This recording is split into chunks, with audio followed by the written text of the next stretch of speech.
Hi viewers, మనం వచ్చేసి our body blossom అనేటువంటి ఇంగ్లీష్ బుక్లో వచ్చేసి first standard Bihar government English చూస్తూ ఉన్నాము.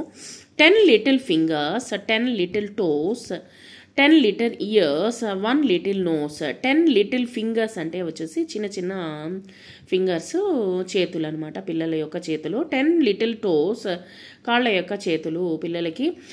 2 లిటిల్ ఇయర్స్, 2 చెవులు. 1 లిటిల్ నోస్, చిన్న ముక్కు. ఫ్యామిలీ అనేటువంటి బ్లాసమ్ బీహార్ గవర్నమెంట్ ఇంగ్లీష్ చూస్తున్నాము. Right 3 names. మదర్ని 3 టైమ్స్.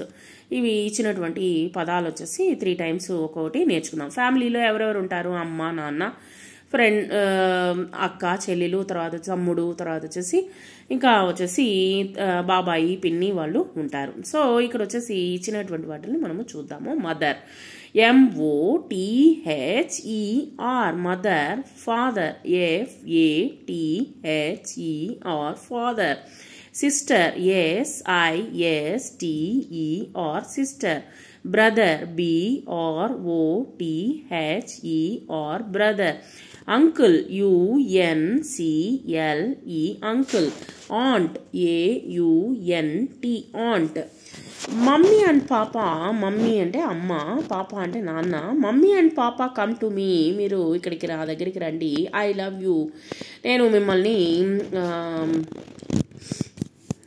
ప్రేమగా ప్రేమిస్తున్నాను, అంటే ఎక్కువగా ఆప్యాయంగా ఉంటున్నాను అని అర్థం అనమాట. యూ లవ్ మీ, మీరు కూడా నా పైన ఆప్యాయతగా ఉంటారని అనుకుంటున్నాను. సో ఈ విధంగా వచ్చేసి పిల్లలతో మనము ఆప్యాయంగా ఉన్నట్లయితే వాళ్ళ పెరుగుదల కూడా వచ్చేసి చక్కగా ఉంటుంది. ఈ విధంగా మీరు వచ్చేసి కాపీ రైటింగ్లో రాసినా సరే, లేదా మామూలుగా వచ్చేసి ఈ విధంగా రాసి ఒక్కొక్కటి రైటింగ్ అనేటువంటిది ఈ 3 టైమ్స్ రాసి చూసినా సరే మీకు ఇవన్నీ చెప్తూ రాస్తూ వచ్చినట్లయితే మీకు తొందరగా వచ్చేస్తుంది.